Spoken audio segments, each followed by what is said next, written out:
Baik, para jemaah yang dirahmati Allah, kita mulakan di dalam kitab Al-Mu'tamad ini. Syekh Dr. Muhammad Az-Zuhaili hafizahullah menyebut hikmatu masyru'iyatiha, hikmat ataupun hikmah pelaksanaan pensyariatan solat jemaah ini. Kata Syekh, syuri'at salatul jama'ati li tahqiqi ahdafin katsiratin. Solat jemaah ini Allah Ta'ala syariatkan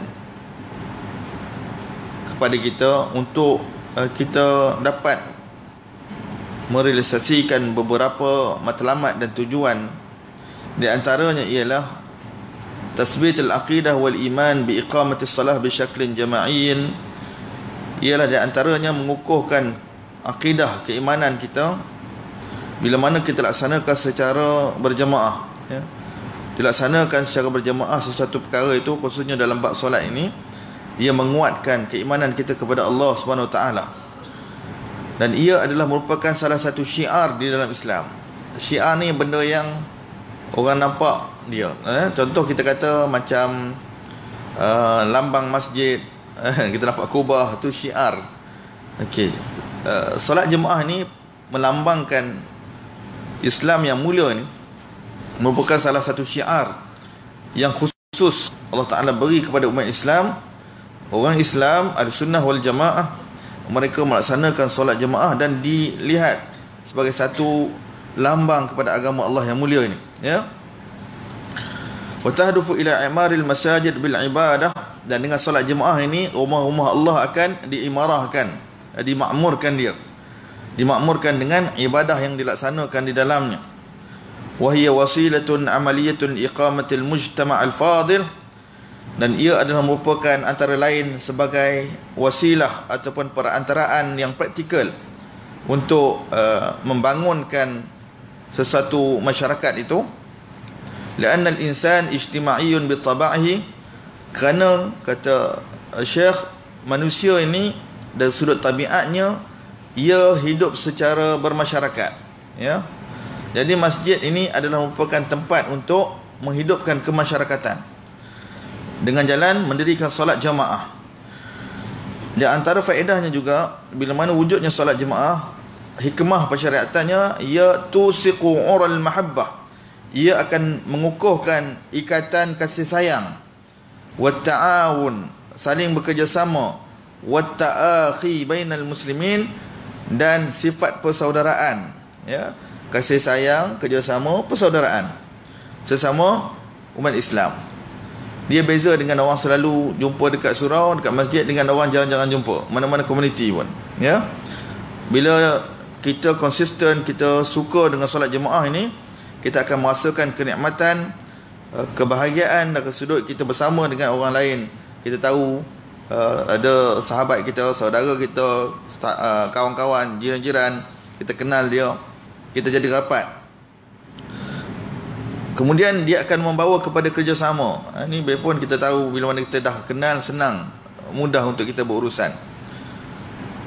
Macam kami, Ustaz, di belah tempat saya kerja sana, dekat bank juga, bila kita kenal kawan-kawan yang duduk surau ni, kalau kita nak minta tolong, contoh nak belajar buat sistem, orang syariah dia nak tahu sistem.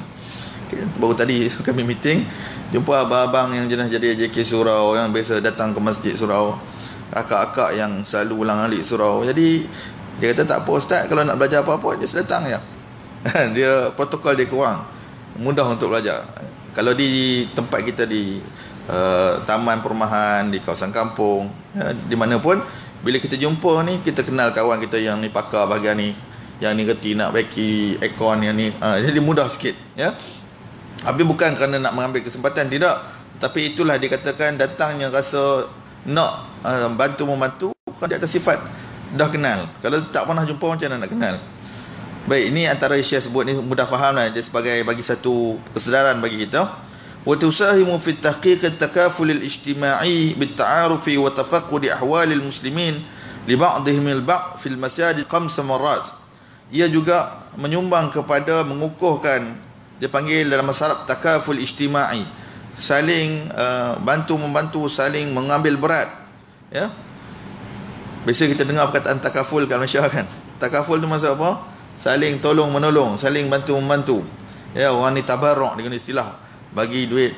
Kita bukan macam beli premium insurance tu, tak. ya, saling menyumbang bila ada orang perlu, ya, accident dan sebagainya, daripada tabarruk fund tadi digunakan untuk tolong. Itu dipanggil takaful. Jadi dalam bentuk pelaksanaan yang bila mana berjemaah ini, solat berjemaah, kita tahu saudara kita dalam keadaan kesusahan.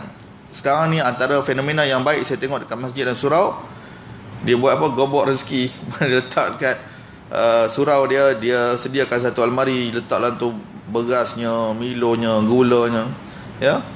Dengan sebahagian duit infak jemaah ni dibelikan barang-barang. Ada di kalangan ahli qaryah yang barangkali nak makan pun susah, beras pun tak ada, ya.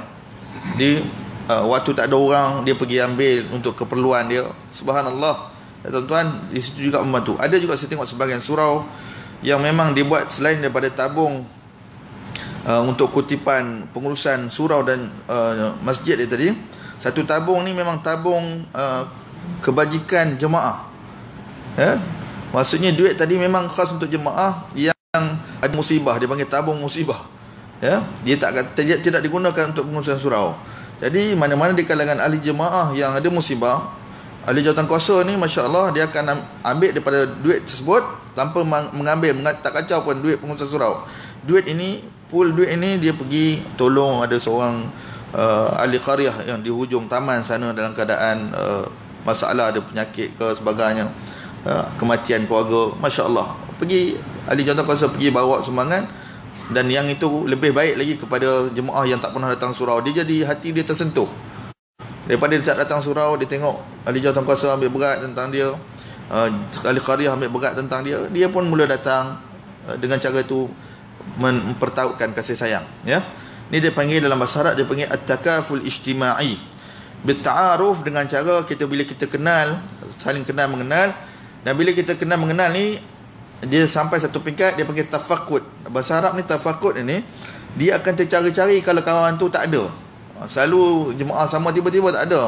Gimana pak cik tu, Tuan Haji tu, rupa-rupanya dia ada masalah, dia warded ke, dia duduk kat mana ke, Jadi kita boleh kenal dengan cara bertaaruf. Bila tiba masa dia tak ada, dia panggil tafakkud. Dia mula tercari-cari, mana orang ni tak pernah nampak. Ini dipanggil dia antara hikmah pensyariatan solat jamaah. Dia dapat mengenal pasti tentang masalah orang Islam sesama mereka, sesama jamaah, yang mereka ini biasa dilihat kalau yang terbaiknya 5 kali sehari semalam, berulang-alik. Kalau di tempat kita lah, kalau kita bekerja, barangkali di qaryah kita hanya dapat solat waktu barangkali maghrib, isyak, subuh. Di tempat kita bekerja, seloknya Zuhur dan Asar kita bertemu, tuan. Kita bertemu di sini. Suka saya sebut alangkah malunya kita dengan Allah Ta'ala, ya. Kalaulah kadang-kadang waktu lunch ni kita jenis kawan-kawan suka cari makan jauh-jauh. Jauh-jauh mana pun sampai, tapi surau ni, tempat kita duduk dan building kita bekerja ni, berpuluh tahun kita kerja sini, tak pernah jenguk sekali pun. Betul tak, tuan-tuan? Ada, kalau tak percaya tuan-tuan sembang dengan kawan, ada. Jadi tugas dan tanggungjawab orang yang dah mari surau ni bukan pergi beli, pergi hina dia, tak. Pergi tarik dia, kalau boleh cari jalan macam mana nak ajak dia. Kalau rasa tak boleh pun, angkat tangan berdoa, ya Allah, kau bagilah rezeki kepada kawan aku ini untuk dapat rasa nikmat sembahyang dekat surau macam mana engkau bagi kepada aku. Ni tuan-tuan, ni dia panggil juga mengambil berat kepada saudara dia tadi. Baik.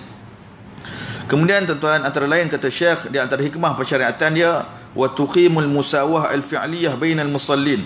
Dia boleh menimbulkan perasaan kita ni sama rata secara praktikal semua orang. Tak kira lah mari turun solat ni, dia head of department ke, CEO ke apa ke, dia hatta kalau board of directors pun dia sembahyang sekali kita, dia tak ada siapa di depan Allah Ta'ala ni sama je. Itu dipanggil kesamarataan. Di tempat ahli qaryah kita, barangkali ada yang berpangkat datuknya, tan serinya, barangkali ada yang bos besar di office dia sebagainya, tapi dia solat dekat surau, dia sama je, sama rata. Di sini disebut, dia panggil tuqimul musawah al-fi'liyah. Dia boleh membawa kepada persamaan, rasa persamaan secara praktikal sesama orang Islam. Sebab masing-masing semuanya hamba Allah Ta'ala. Tak ada siapa yang paling baik melainkan yang paling takwa daripada Allah. Dalam banyak-banyak solat tuan-tuan, dalam ramai-ramai terbaik di sisi Allah, yang paling kuat khusyuk dia, yang khusyuk betul, yang kuat pelaksanaan dan sudut ibadah dia betul, kaedah solat dia, itu yang terbaik. Tidak diambil kira dari sudut pangkat dan darajat. Antara lain juga yang ni sepatutnya ada tuan-tuan, ya, hikmah pensyariatan solat jemaah ini, wa tuzilu min qulubihim al-adawata wal baghdha wasyahna wal ahqad. Bila mana selalu solat jemaah, dia akan menghilangkan dalam hati kita ni perasaan nak bermusuh, nak marah, nak berdengki. Sepatutnya macam tu. Sepatutnya bila semayang sama-sama ni, kadang-kadang lepas solat bersalam-salaman, kita tengok, kita rasa sayang dekat sahabat kita ni, berkasih sayang kerana Allah SWT. Dia takkan ada perasaan nak marah, perasaan nak bermusuh dan sebagainya. Kalau ada pun, dia akan dihilangkan dengan izin Allah SWT bila mana dia selalu bersama. Sepatutnya. Tapi libatkan niat juga. Ada setengah surau tu dia mengadu pada ustaz, dia beritahu pada ustaz macam, ustaz tolong tegur sikit jemaah surau saya ni ustaz, semayang sekali dah, tapi berbalah bertahun-tahun, berapa kali raya dah. Dia kata berapa kali raya tidak pernah bermaaf-maafan. Tak tahu macam mana dia boleh tahu kan. Dia kata ada 2 orang ni ustaz, kalau dia bersalam ustaz perasan, dia tolong beritahu. Kita pun nak perhati je. Memang dia lalu tu dia memang tak salah, ataupun dia mengelak. Rupanya bertahun-tahun berbalah bergaduh. Orang surau juga. Jadi kita doakanlah selagi mana dia, insya-Allah dia ulang alik ke surau ni, kita doakan mudah-mudahan hati dia akan lembut. Yang terbaik ialah orang tadi, kalau ikut dalam hadis, dia memulakan untuk bersalam atau memohonkan kemaafan, hatta kalau dia sendiri tak, sebenarnya bukan dia yang salah dia pun, tapi dia menghulurkan salam persahabatan, dia memohon maaf, dia adalah mulia di sisi Allah SWT. Ya. Jadi berdasarkan perbincangan dalam kitab ni kata, sepatutnya semayang jemaah ni dia boleh menghilangkan rasa bermusuh, nak marah, nak berbalah, nak bergaduh. Itu yang sepatutnya. Akhir zaman, na'udzubillah, kita tengok kadang-kadang sama ahli jemaah bergaduh, kadang ikut kefahaman, pandangan, aliran politik dan sebagainya. Duduk semayang sekali, tapi itulah yang berlaku. Di situ barangkali balik pada tuan punya diri. Mudah-mudahan Allah Ta'ala menjauhkan kita daripada terkena penyakit tersebut. Kalau ada pun minta Allah ampunkan dan Allah hilangkan segera sifat demikian.